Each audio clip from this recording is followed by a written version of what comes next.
so inconsistent? Construction's hard.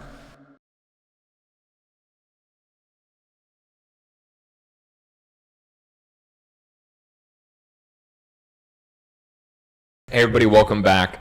This is the Construction is Hard podcast. I'm Brian Witt. I've got Toby Mitchell to my left. I have Gary Fox on the far side. Toby is joining us actually out here in Philadelphia. We're at an industry event. Toby has been a longtime friend of ours, a number of years now. Runs Classic Electric out of California. And actually, I'm going to kind of kick it over to you. Tell us a little bit more about yourself. Yeah, so we're Classic Electric. We're based out of San Luis Obispo, California, or we just call it SLO. And we've known each other for 6 years or so. Met at an event Something like this, that. And we just always, I don't know. View things in a similar way. It's funny. I want to clarify. Toby is actually we've never officially done business together in the way of you're not a customer. Toby sees and is involved in the industry pretty heavily in a number of industry associations, as well as helping represent and drive technology forward in some of those industry associations. We'll hear more about that here in a second. But just views kind of this tech revolution and the embracing of technology and construction very similar to Gary and I. So we're thrilled to have you on. Yeah, I've been trying to get in technology ever since I started the business 13 years ago. So it's always been, I'd never wanted to be on paper or spreadsheets. I wanted some type of platform to be on all the time. So that's where my push has always been. So I'm constantly seeing what's out there and stuff like that. And I think your dad was also in construction? Yeah, my dad's a general. Actually, he just retired. My brother's a general and a plumber, and my other brother's an electrical contractor as well. Long family history. Yeah. And also one of the things that I actually enjoyed, and maybe why we originally connected, was my family comes from a history of farming, and you guys have a very great niche that I've enjoyed in kind of ag, automation, irrigation, stuff like that. So Toby brings a nice, different perspective to Gary and I's ramblings. But with all that being said, today, for those of you that have been tuning into these in the past, we're in the workforce management series here on the podcast. We've done a number of episodes. We've talked about workforce management as far as the category, the practice in the industry itself. We talked about the PPT, people, process, technology aspects, yada, yada. We're deep into our workforce management trusses or pillars. You've heard us use both terms. Today, we're on to the fifth of our pillars, the information pillar. So we just spoke last time about communication. And communication and information are tied closely together, and you're going to notice them bleeding over. That's okay. We're trying to exemplify that these pillars or these trusses, these categories in workforce management, they are symbiotic, and they do impact and relate to one another. So you'll hear us reference and go back into some of those communication pieces today. It's intentional. But with that being said, information. Remember, back in, I believe it was like episode 2, we actually talked about Gary's Big Four. Right? You've got your materials, you've got your people or labor, you have information, and you have your tools or equipment. Yeah. And so today, information is going to be right at the forefront and paramount because it is one of those big four as well as a critical piece to workforce management. So as we jump into this, let's go back to actually like a dictionary definition of information, because just like communication, I think information is one of these topics where we talk a lot about data. We hear about data a lot, and we all get it. Data's important, yada, yada. But we really want to break down information in the way of, in workforce management, how do we consolidate this, find a source of truth, who should have access to it, yada, yada. We're going to dive into those pieces. So the dictionary says information is knowledge obtained from investigation, study, or instruction, intelligence or news, facts or data. So thank you, Merriam-Webster's, for that. I like a piece of this where it's obtained from investigation, study, or instruction. And that's a big one that we have in workforce management as far as our directors of field, general superintendents, yada, yada. We talked about communications, consolidating those. They're also making decisions, but do our people have access to it? So I want to start today's episode off actually with just a quick analogy of how we can think about communication versus information. Imagine you have a circle of 7 to 10 people, and those 7 to 10 people are all facing inwards, and they're all looking at a map, a screen, the information, the thing is in the middle, and everyone is looking towards and oriented on the same information. That's the information pillar. They can all see it. It's in real time, maybe, yada, yada. The difference is when 2 or 3 of those 10 people turn away and they are facing outside the circle, when we have to tap them on the shoulder or alert them or bring their attention back, say, hey, look at this, something's changed, that's a communication piece. So if that helps with kind of distinguishing these two, we hope it kind of brings a visual aspect. Dictionary has their definition. Our definition for workforce management information is having accurate real-time is key, having accurate real-time information available to the appropriate people at the appropriate times, at the appropriate places. So real-time information to the right people who can see what, who can touch or manipulate what information, appropriate times. I need this in the same place that I'm scheduling or forecasting or trying to place somebody. I don't need it lost in accounting, in HR, yada, yada. I got to bring it together. And the appropriate places, field, office. We've got to be able to do this maybe from home. This technology allows us to constantly be doing workforce management and be contributing or receiving that information. Let's kind of dive into a little bit. Toby, you have a perspective through some industry associations and your interactions on information and data and how people kind of view that, or what some different trends you see there are.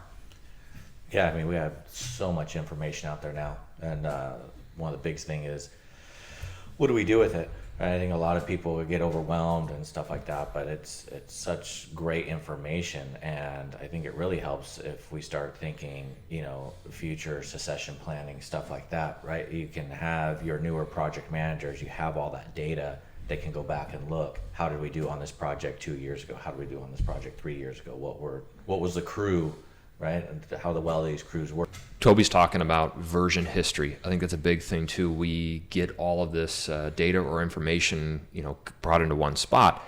One, what do we do with it? But two, with the version history, when you wipe that job board, when you erase it, it's gone. We don't know who was on what jobs in the past, which of your technicians were on what past projects, stuff like that.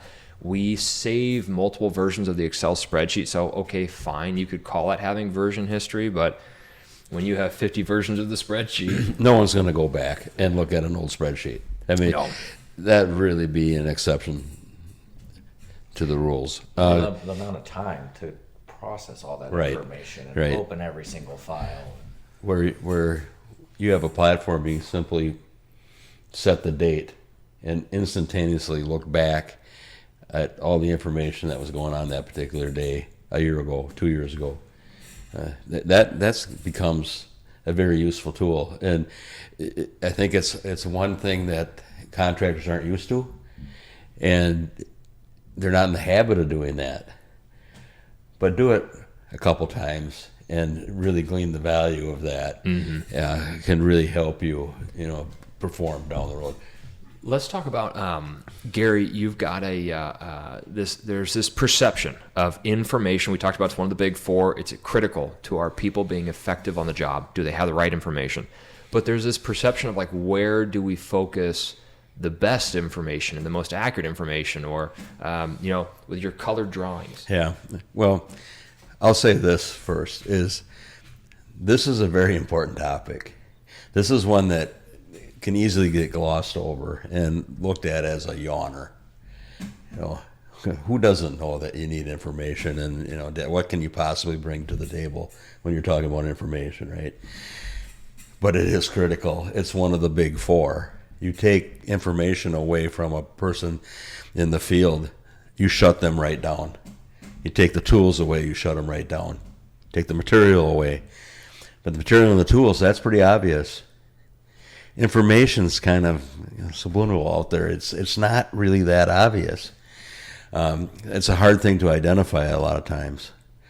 And so the example you asked me to present, when CAD first became prevalent in the workplace and contractors started purchasing plotters,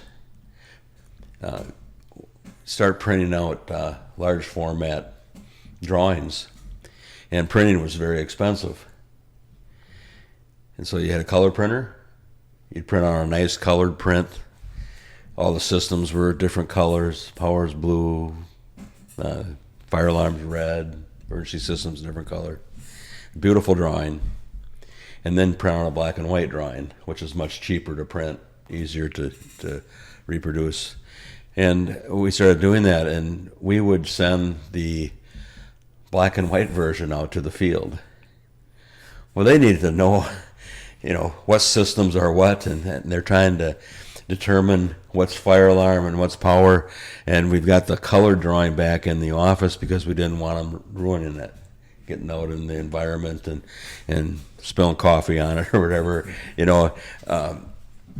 How stupid is that? It's insane. Give them the information they need in the proper format to allow them to do their job. It's a win-win for everybody. The installers are happy. You're being much more productive. For the price of ink, and so that's one small example of how you can really do a poor job sending information to the field in formats that they could really utilize. Yeah, it's this field information focus. There's a piece too of today. Think today in workforce management. So who should be coming from my job? Where do the needs arise on my job? Who's transferring to a different job? Yada yada. That information, just like the color drawings versus not. Think today. Ask yourself, how do my project stakeholders and my workforce stakeholders, PM, foremen, labor coordinators, general superintendents, what is the vehicle or the place that they view that information in the field, in the office, on the road? What do they have? Spreadsheets, a printout of the spreadsheet. People go into the office, take a picture of the job board. That's a really common one. You'd be surprised. Very common. Every Monday, everybody comes in, takes a picture, and then they go off into the field and they do their thing. You got to back it up, Brian.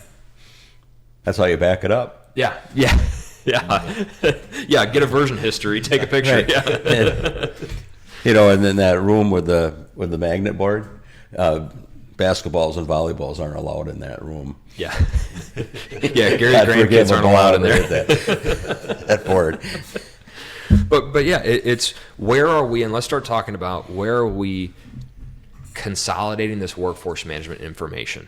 Okay, so I want to hit on something too. You have project management tools that are consolidating project information. We have HR or payroll tools that are consolidating people information. That's not the source of truth that we're actually talking about here. Those are obviously critical, extremely important systems. A workforce management source of truth is where I get project information and people information into a place where I can begin to align and associate the two together. Create individual paths across projects, leveraging the individual person's data or information. Same thing with project data. What are the needs for this project and the financial stipulations or information there that dictate who and how I move people across them? I've got to bring that information together, make sure it's in real time. But hey, when I create a source of truth like that, there's also a risk. I've got all this information in one spot. Should everybody really be seeing all of that and being able to access? There's a risk there. We bring a threat into it, and I think I think we're really talking about two things here today: the single source of truth and controlled transparency. What do you mean by controlled transparency? Actually, that's a Gary original term. You have to be able to control the information, disseminate it to the proper people, and keep information back to people that don't need it. A good example would be sending everyone's wage rates out to the field. That you don't want to do for obvious reasons, right? So therefore, the foreman out in the field cannot see people's wage rates. But you certainly want labor managers to be able to see that so they can adjust the composite wage rates on jobs. That's one example. Another example would be what I call swim lanes, where you have multiple superintendents, multiple field or workforce managers. Workforce manager A doesn't need to see the data for workforce manager B. right? It just muddies the waters, and there's just too much information. You keep it nice and clean and crisp, and get the proper information to the proper people in real time.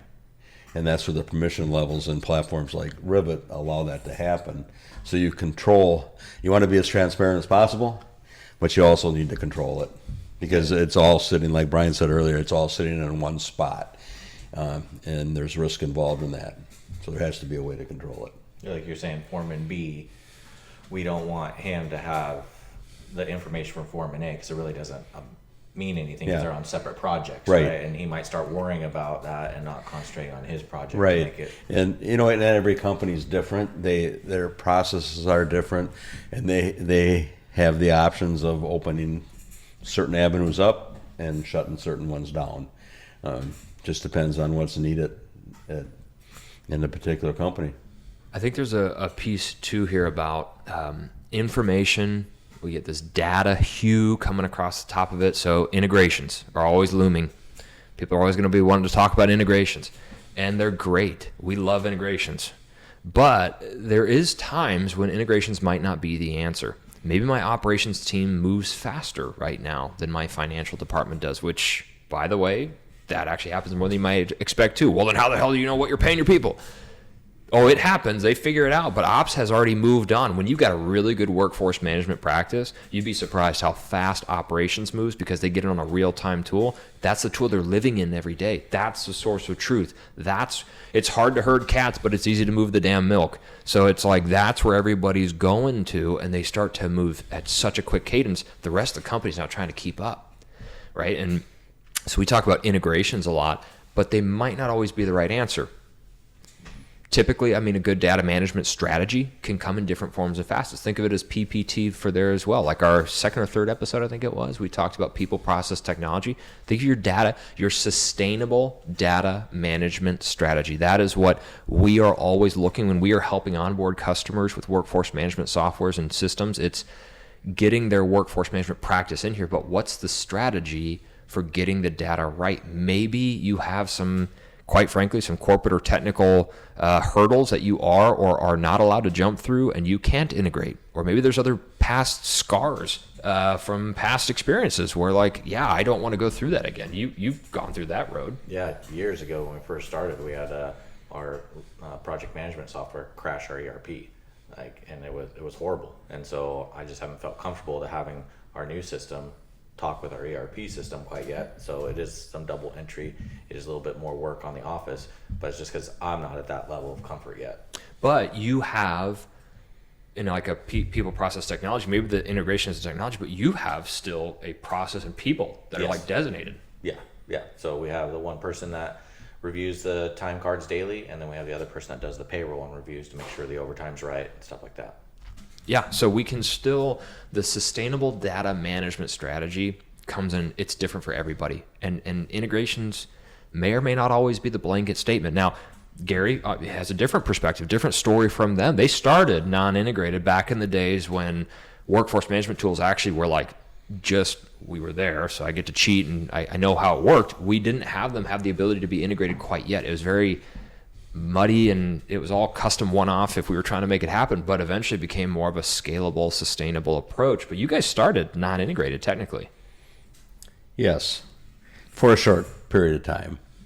But if I roll the clock back even further, we had our workforce management in place before the platforms were even available, and we used Microsoft Outlook, the contacts page, to actually build our single source of truth for the project management team. So everyone can see it. It's all the same. It is a single source of truth, and we actually structured the columns and that to match what we needed. It was a painful process, but it worked, and we fought through it for years because we knew that it was the right thing to get the team involved, have the project managers involved, have them see what's going on, have them have input into, the labor management. It's kind of funny how you have a project manager that's not allowed to help manage labor in some companies, right? He's the project manager, but 60% of what's going on is labor, and he's not allowed really to touch it. We changed that, and that's how we came up with the Microsoft Outlook idea. It was painful, but looking back on it, it's probably one of the best things that ever happened to us, because our processes were in place, and when the platforms became available, it was like rolling out of bed. I mean, we transitioned to that. It took the thorn out of our foot. It really was quite an experience to look back at that and experience that.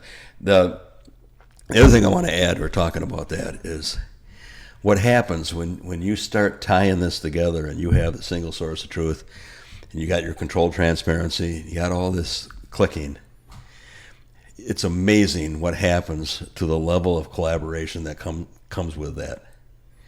Instead of one individual doing this, another individual doing that, you've got the team collaborating, and they're all seeing different things, and they're able to sort things out and do the right thing as a team now, instead of individual actions, which then in turn, just fuels into the processes that you're using and improves them over time. So I would much rather have a team of 6 people collaborating on how to bring a job in profitably than having 6 individuals making different decisions that really aren't tied to one another in a vacuum. That's a big mistake. The other thing is that industry experts tell you that about 40% of the time spent on a job site is productive. 40%. Now, to me, that's a pretty low number. And so if I'm spending 60% of my time in non-value added tasks, there certainly is a lot of room for improvement there. And we can talk about a lot of different things that affect that, but we're talking about information right now. I think information might be one of the biggest hurdles that contractors have to overcome in order to improve their efficiencies and productivity. Let's talk about the accuracy also, right? We need accurate information when it comes in the workforce management piece, and I would challenge a lot of groups. I know we have accurate information. We're on it. You're seeing outdated information is what you're seeing most times, right? Yeah. It's telephone. It's like playing the telephone game. I tell Toby something, he tells Gary, he tells around the room. Pretty soon you're going to tell us something totally different, right? Remember that old game? It's the same thing today with workforce management information. The field team members and field stakeholders, they get their look ahead or their version out there. They send it up to the PM, and the labor coordinators are working on another one. And eventually that gets up to maybe a division level or a business segment side. And eventually version A, B, C, D, F, it eventually makes its way all the way up to the VP of Ops typically. And then they're going to stand in front of everybody and say, okay, here's where we're headed as a workforce, as a business. Great. That was a great synopsis of what was going on 2-3 weeks ago when all that stuff actually came up through the field. Right, but it's not in real time. We're not managing labor in real. And Toby, actually, you guys are doing the same thing on your ops software. You can look there and it's in real time. Yeah, I mean, it's super important to have that information in real time right then, so you can make those decisions. Right, because like you said, you're 2 weeks, 3 weeks. I would say people are probably months behind, and now they're trying to make a reaction to something that might not even be a problem anymore. And then how much wasted time is that? And on to Gary's point, like, you can manage a project that is missing tools and missing material. It's hard to, unless you have the data and the information out there, it's hard to say, is the field productive because they don't have information. Right. It's running under the radar. Yeah. That problem runs under the radar. It's a the other disease. thing is if you don't have a platform, you know what your single source of truth is? Nothing. It's absolutely nothing. It's a spreadsheet here. It's a spreadsheet over here. It's a piece of paper over here. It's a 2-week look ahead, thrown up in the corner of some project manager's office on his drafting table, right? That he hasn't looked. He's got a stack that high that he hasn't looked at. No. And so there is nothing that ties it together like a platform does. I love we've been in conversations in the past, all of us, with different technical leaders, operational leaders, and then there's always the data leader too. And you're all my friends too, love you, but I can't help but chuckle when the topic of security comes up with this workforce management data. You want me to pull my project information and my people information and put it somewhere outside of our ironclad lock and key system? We do government projects. We do this, we do that. We can't do that. By the way, I got my government clearances when I got information. By the way, I know what you're talking about, right? But what's happening today? There is not a real source of truth. So today, whether you like it or not, these guys are taking that secure information and they're putting it on black books in their back pocket. They're putting it on spreadsheets that get sent around. It is out there, my friends. In fact, putting it on a workforce management platform is more secure than almost anything you're probably doing or could be doing right now. Because again, it's not your people's fault. What do they have? They have these makeshift tools, and we got to make do with what we've got. But let's talk about security. Yeah, it's terrible right now. You got to get it onto a platform. So there's some kind of access, gateways, physical security. There is so much there. We knew a group, the information was not in a platform. There was no source of truth. The source of truth was a black book that all the superintendents would update at different times, and the general had it in his truck, and they had literally like a designated place. I got pictures of where it would go always, and everybody knew his truck. They knew the door code. They could get to the black book. No, his truck burned up, and it's like, well, fudge, what are we going to do? That was the moment that pretty soon now they're like, well, I guess we need a goddamn workforce management platform because it's all gone. There's no version history. That you talk about risk to a business. I mean, you guys, your data is valuable, and that's an asset to the business that we're trying to protect. You know, I've never heard that story. My question would be, who burned the truck up? A competitor? So I guess it was on the job site. Yeah, well, if they'd known, that would have been a great... There must have been a reason to light it up, right? I can't say the name, but yeah, I bet their competitors were happy about it. Hey, we're going to wrap this segment up, but I've got one more way or thought that I think brings all this together. So you might not be able to tell from my cheery demeanor and Neanderthal output, but I really love the symphony. Right, I'm a huge fan of the symphony, and there's a great lesson in there about a lot of how workforce management, information, as well as communication, our last 2 episodes we've been talking about in this series, how they all kind of come together. Okay, so bear with me here. Maybe we can get some graphics, or people can do their magic or not. But the symphony, out front you have your conductor, right? Your leader. That's your operational leader. Imagine that as our VP of Ops, general superintendents, labor coordinators, might be owners of the company. Right? These are experienced people. So our operational leaders are the conductor. And we are keeping time while we are trying to write the sheet music. Right? We all know operations is constantly changing. Things are constantly shifting. So the music isn't set. It is constantly being updated while we go. So I'm passing out, right? In the symphony, right? We have our different rows. There's multiple rows out in front of me as the conductor, and I have my brass section over here on the left. I have my string section over here on the right. The percussion's in the back, keeping the beat and the tempo. Maybe that's my shop, right? And anyways, I'm passing out the plan. I'm passing out the sheet music, but I don't have a platform. I don't have technology for this, so it is physical sheet music. Row 1 gets it, the flutes get it, and they start to play, right? Operations doesn't stop for you guys, so we are going to keep playing. The music will continue. The show must go on, right? R.I.P. Freddie. But we pass the first sheet music out. People start to play. They have to turn around, and they have to pass the sheet music back to the next people. Okay, trumpets, here you go, right? PM to foreman, labor coordinator to general superintendent to foreman to PM, whatever the sequence might be. They turn around to row 3. Version 1 is still going out there. Version 2 happens. Something changed. Something changed. I, as the conductor, while I'm keeping time, I have to update the music, and I send out version 2 now. So the flutes get version 2. The violins are playing, yada, yada, and they pass it back. Well, version 1 finally reached percussion, and they're going off of that plan. This is where people be. This is where the needs are. This is where we're going to focus. Version 2 is now about halfway through my ranks, and guess what? damn it, something else changed, and I have version 3 now. And you can imagine everyone is trying to play. I'm trying to keep time, but I'm also distracted. So maybe we're slowing down the tempo, picking it back up. It sounds like shit. Sounds awful. We've got everybody playing a different version of the same thing. The timing is all off. There's no consistency, no discipline, no cadence. And, finally, by the way, I'm trying to change the notes like as the operator. I never get a rest. We all know that's the hot seat. So I'm also just burning myself out trying to keep 1 or 2 notes ahead of the band. That's what's happening today in workforce management, communications and information. It is stagnant, it's outdated, it's stale. It gets passed out to the field and on down, and our operations does not run smoothly. We do not have everybody seeing things in real time. So take my whole symphony scenario now and imagine, everyone has a tablet in front of them. The music is now digital. It's sitting right in front of them.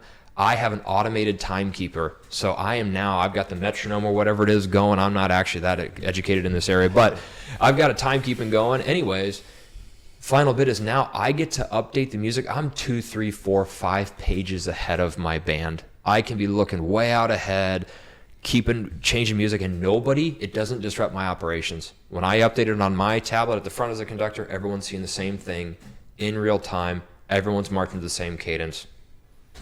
It's beautiful. Sounds beautiful. So you went to the symphony, and it turned into a polka. Yeah. Pretty much. Yeah. Okay. Or a chicken dance. Yeah, could have been. That might be it. The chicken dance. Yeah. Okay, as we wrap today, everybody, appreciate the time again. These episodes, we understand when you first hear these terms, communication, information, today's trust. Gary hit it on the head. These don't sound like very alluring things like maybe forecasting does, but they're so critical. And then when you really break them down and you really look at it from a workforce management perspective, accounting, project management, there's great tools out there. There's great stuff. We have tools that help us create the workforce management center of excellence, the workforce management source of truth. It is your real-time labor control center. That's what is out there today. It's in front of us, and we just want to share that it doesn't have to be hard. You don't have to be keeping time while updating. So we've been through 5 of these now, and I hope it's becoming apparent how interactive these processes are and these pillars are. You can't leave one out. It all comes together to form a real solid workforce management practice, and if you can get to that point, you're going to be a pretty happy contractor. I always joke, like a calm falls over the office. Everything is in real time. There's no real questions. Everyone knows where they're going. You're able to stabilize your whip. You're able to look at your earned value, and it has meaning, and it's accurate. And when those things start to happen through this high level of collaboration that's going on, a calm does fall over the workplace. The chaos is taken away, and it's no longer controlled chaos. It's a very well-oiled machine at that point. Well, the field too, right? Because the field Yeah. wants to do a good job, and they want the information, and they don't want to do things twice. And once they see their input is being utilized, now you've just opened up a whole other avenue of collaboration that you didn't have before.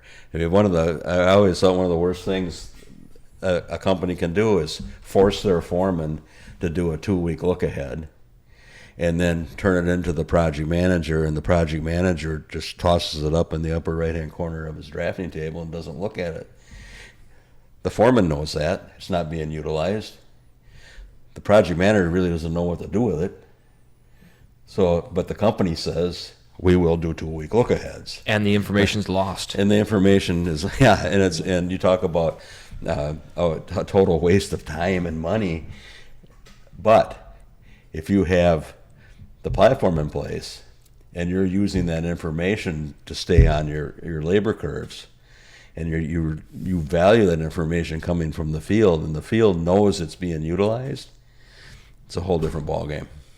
Consolidate it, real time, controlled transparency. Thank you, everybody, again for tuning in. We appreciate it. This was our 5th out of 6 pillars or trusses. The last truss will be productivity, and you can tune in next time to catch that. In the meantime, thank you, Toby, for joining us. Gary, always appreciate it. And I'm Brian, and construction is hard.